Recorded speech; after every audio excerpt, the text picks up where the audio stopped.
Incoming transmission.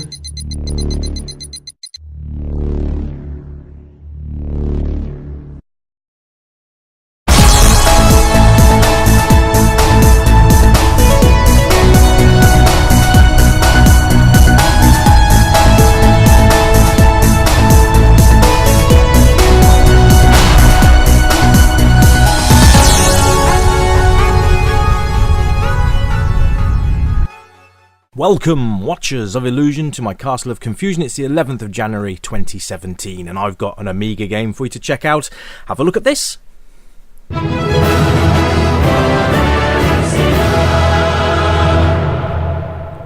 Yes, it's Pushover by Ocean Software, which was released in 1992. Let's have a look at the intro. That's the main character, by the way. That's who we're going to be taking control of. Giant. Giant, by the way. Just for the pun worthy of you. Excuse the loading times. It is done by disc. But yes, this was in association with Quavers, a UK crisp. Or a chip if you're from the United States of America. But yeah, it was done by that, and the main character is an ant, but you are actually going to be doing it for this gentleman, Curly Colin. That is his name, Curly Colin.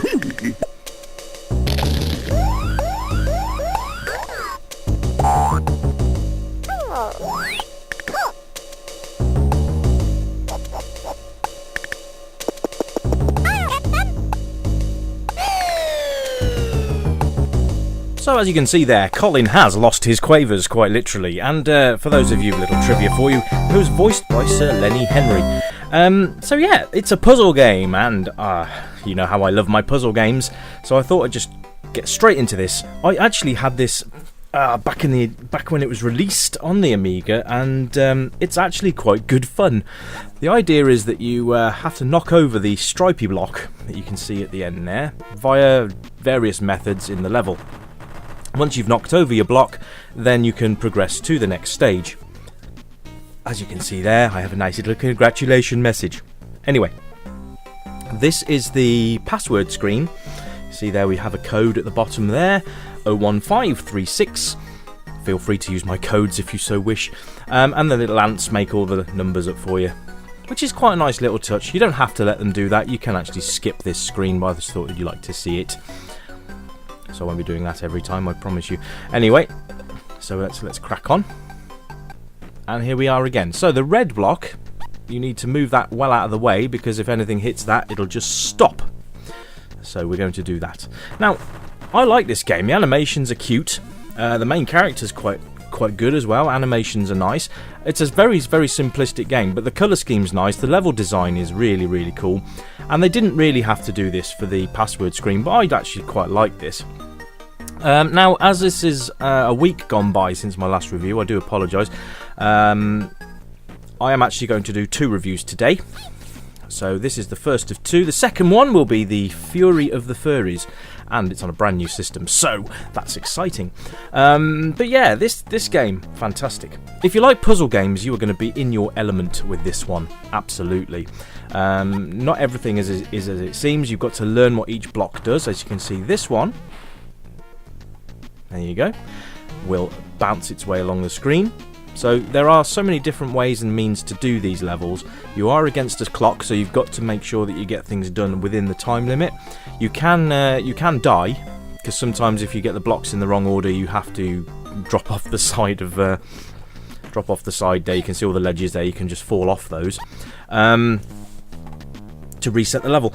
You can also die if you drop from too high. So that's another way you can do it. And every level you complete, you get a token, which basically means that if you fudge things up and you have to reset by dropping off an edge, you can reset it to the point before you push the blocks, which is great. Now, like I say, each block does something different, so it's a case of working out which block goes where and which block to push to make the others go. A lot of trial and error goes into this game, I have to say. So you might have already guessed that I have actually played this a little bit before I started doing the review. because otherwise I would be totally rubbish. But I thought to give myself a fair crack and to remind myself about what the game was about, I'd have a little play before I actually started recording. So I have managed to sort out a few levels, so I thought that's good because at least you guys can see a bit of variation in the levels as I play. But there you go. So you've got to sort out in an order which is going to work. Not always the easiest thing to do with this game, but you don't have limited lives, so you can do this as much or as little as you want. There you go, I just made a mistake there. So I'm going to fall to my death. Boom, skeleton ant. There you go. Skelly ant. Hooray, there you go. So now you've got the choice to use the token or replay the puzzle. I'm just going to replay the puzzle because this isn't a very big tile set. So, but to the later stages, they are absolutely immense levels, some of them. And you'll see some of them later. And it's quite clever as well because the levels that are really, really big don't always have an obvious answer, but sometimes it's so simplistic you'll just kick yourself in and think, oh god, why didn't I think of that? So this is why this game works so well. It gets the old grey matter working. And again, there you see, if you want to use any of my codes, feel free, by the way. They should all work on the Amiga version of this game because that's what I'm playing it on. It's a 2-disc game, so basically you probably figured out already, the intro is disc 1 and disc 2 is the game. So when at some point during the loading process you will be asked to swap discs.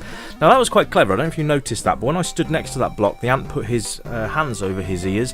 That means that that block was a detonation block. So that's quite clever, isn't it really?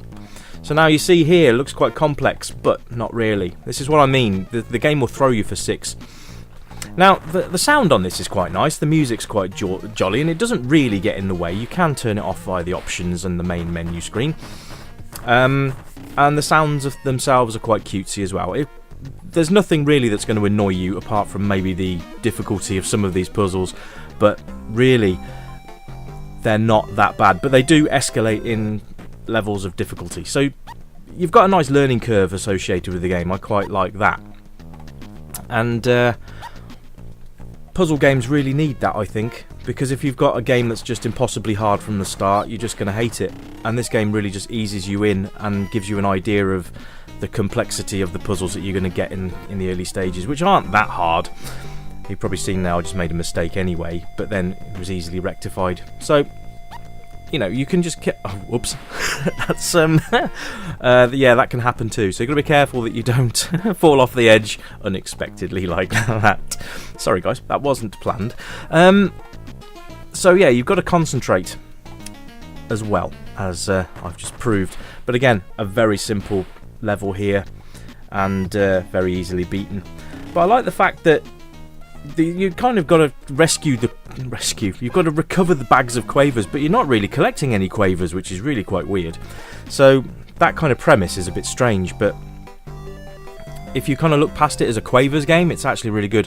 I remember that Ocean did another one, and I think it was for Comic Relief, and I think it was called Sleepwalker, which was kind of I can't remember if that was associated with quavers or not, but they did another game that was along these lines, puzzle game, where you had to stop a sleepwalker from waking up, oddly enough. So that's another one of the games which I will probably have a look at as well. Now this, I've already made a mistake, because as you can see now, I can't get down. I have to obviously have to be a bit quicker than I was there, so I'm going to restart that. I'm going to replay the puzzle, or am I going to use a token? Yeah, let's lose a token this time. You see, everything's in the place where I put it. I've got to be quick, and I'm gonna... No, I'm too slow. No! Oh, pants. Okay, so I'm gonna have to do it again. I'll use another token, so all my blocks are in place, and we can continue where we left off.